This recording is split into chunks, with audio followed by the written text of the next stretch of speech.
All right, let's go ahead and take a look at the assignment from yesterday.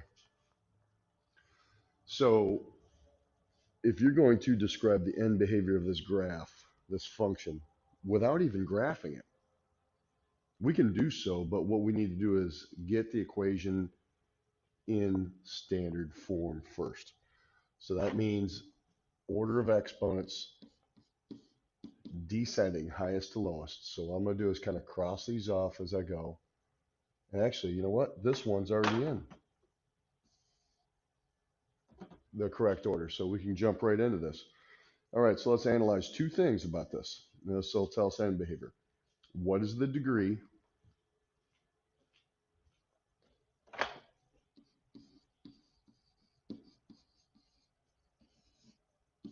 Four, which is even.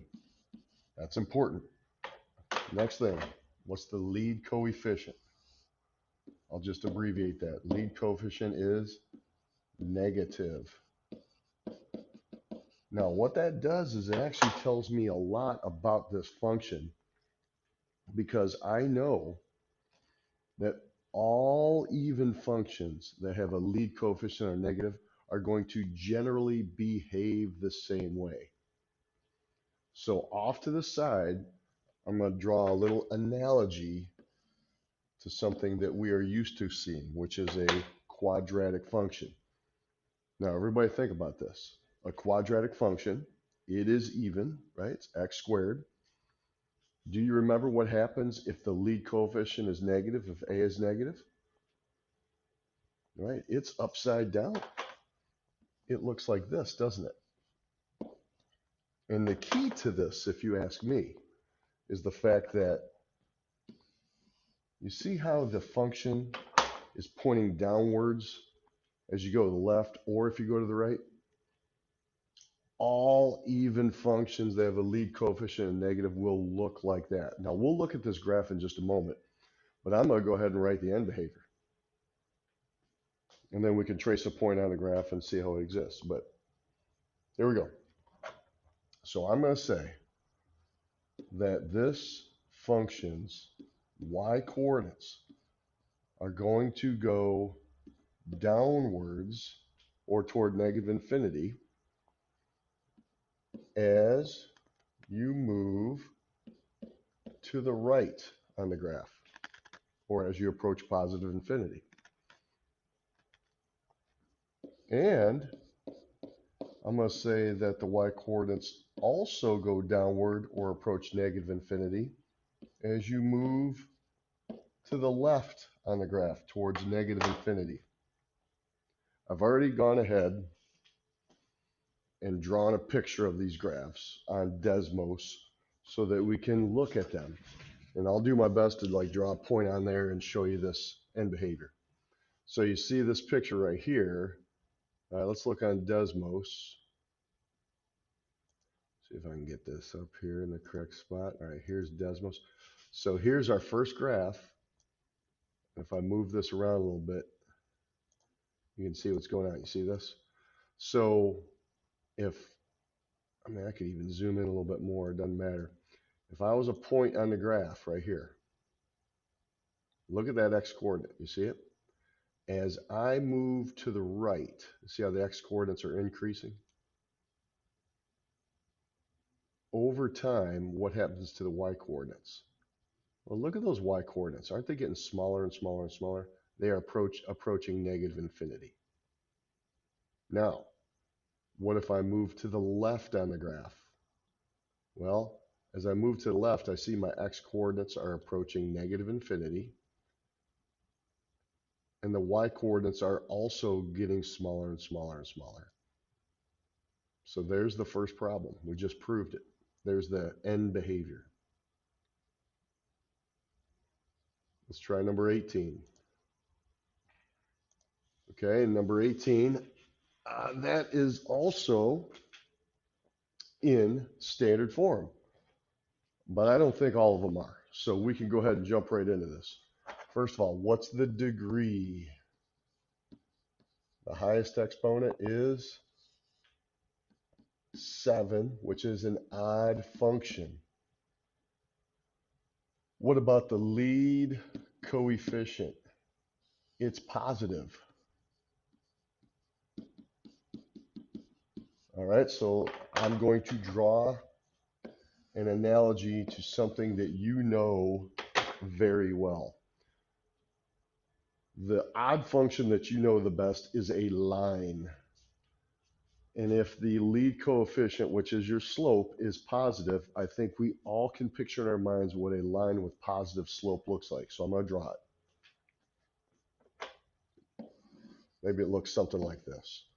So what I want you to focus upon here is look at the end behavior of an odd function. Do you see how on each side of the graph, it looks like the graph is going in opposite directions, which is different than an even function, isn't it?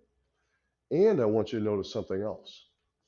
Because it is a lead coefficient that is positive, if that's the slope of a line that with a positive slope, you see how it starts down in the lower left-hand corner and it ends in the upper right-hand side? All odd functions that are positive will behave that way. So I'm going to go ahead and make a prediction about the end behavior. So if I were a point on the line, I would say that my y coordinates are going to get larger or approach positive infinity as I move to the right on the x-axis with respect to the x-axis.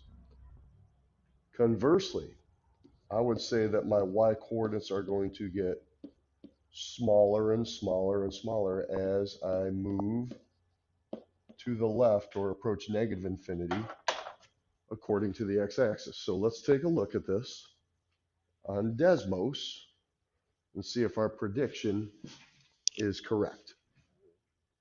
I've already got this programmed in, so I'll turn off that graph. I'm going to turn this one on. Now it looks like a line, right? But if I zoom out on this a little bit, there it is. Now I can see the shape. See right down in here? So I think what I'm going to do is zoom in on that so we get a better idea. So there's the x-axis up there. You see how this is taking a turn and so forth? All right, let's check out the end behavior. So let's pretend we're a point on the graph. Now we're going to move to the right. So everybody focus on those x coordinates. They're going to get larger and larger, aren't they? Yeah, they're getting bigger. Taking a little dip here, but after a while, what happens eventually? Those y coordinates are getting bigger and bigger and bigger. They're approaching positive infinity. Now, what if I move to the left on the x-axis? Well, I'm seeing my y coordinates after we pass through this turn. There we go. The y coordinates are getting smaller and smaller and smaller as I move left on the graph or approach when x approaches negative infinity. So we were right. Let's try number 19.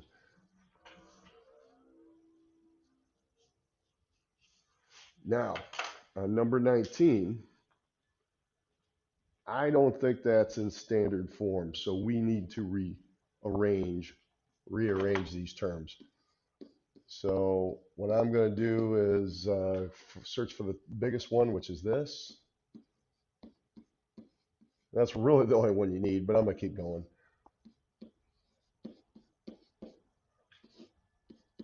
Because I'm really only interested in the highest exponent and the lead coefficient. But it's okay. Okay, so now I know that my degree is 8, which is an even number, right? So that's important. And the lead coefficient is positive. So if I think in terms of something that I know how to graph, which is a even function, so I'm going to think of like a quadratic function, a parabola, where the lead coefficient is positive, that would be a parabola that is turned upwards. So maybe it looks something like this. So what I'm going to focus on for end behavior is right here. And what I notice is that this function The y values are going in the same direction no matter which way you go on the graph. I'm going to go ahead and write that out, make a prediction, and we'll check it. So I'm going to say that my y values are going to go upwards, approach positive infinity, if I move along the x-axis to the right. And the same thing's going to happen even if I move along the x-axis to the left. So I think that's my end behavior. Let's check it out.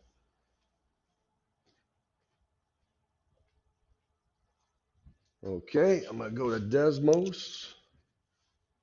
I've already got this one programmed in as well, so let's turn that off. We'll turn this one on, reset my screen, and I can't see anything, but I think it's up here. Yep, there it is. Okay, does everybody see it? There's the x-axis down there, so I'll just kind of move in this way. So there's our graph. So let's put a point on the left-hand side. Look at the x-coordinates. As I move to the right, the x-coordinates are getting bigger. Eventually, as I approach infinity to the right, what's happening to the y-coordinates? We were right. They're going upwards. And if I reverse this, if I start moving toward negative infinity to the left, what's happening to the y-coordinates? They are increasing again. So we were correct. That's what we said right here, right? The y-coordinates were increasing both times. One more. Let's see how we did with number 20. I think we're going to have to rearrange this one as well. Now, really, if you think about it, you really only care about the first term. But what the heck? I'm going to rearrange the whole thing. What's the biggest term? Negative 5x to the fifth. I mean, that one tells you everything you need. But if you're going to do something, might as well do it the right way, right?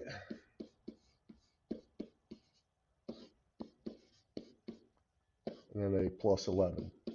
Let's take a look at this. What's the degree? Degree of 5,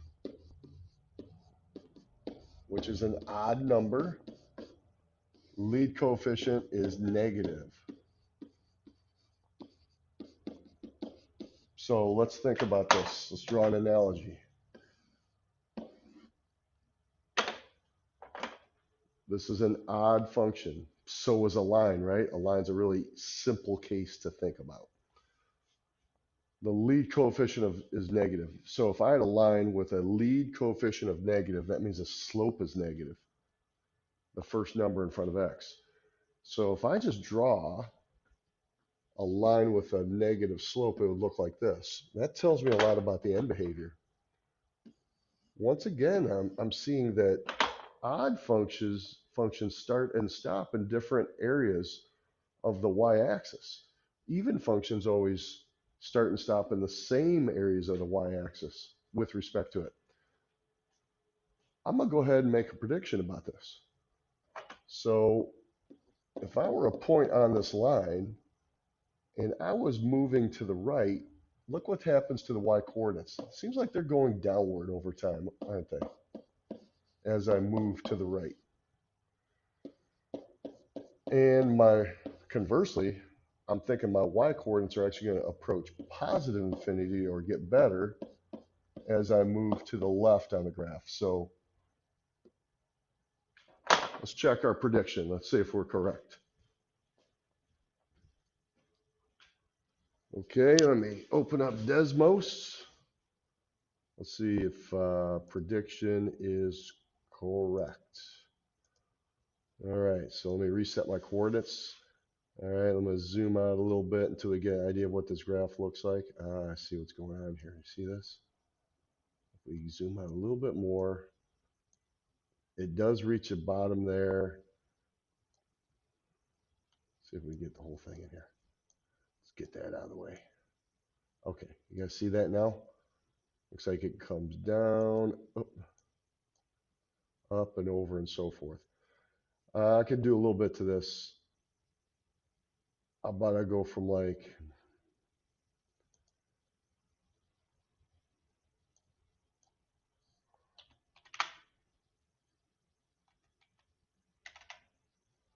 just gotta change this up. Okay, give me a little bit better picture to look at. So here we go. I'm going to be a point on this graph all the way on the left-hand side. Now watch the x coordinates. As we move to the right, they're going to slowly get larger. And as we keep going to the right forever and ever, what happens to y coordinates? They're decreasing. That's what we said. Now, what if I move to the left? After we make this turn, what happens to the y coordinates? They're starting to get larger and larger, aren't they? I think that's what we said. Yeah, we said that the y coordinates are going to get smaller as we go to the right, larger as we go to the left. And there we go, everybody.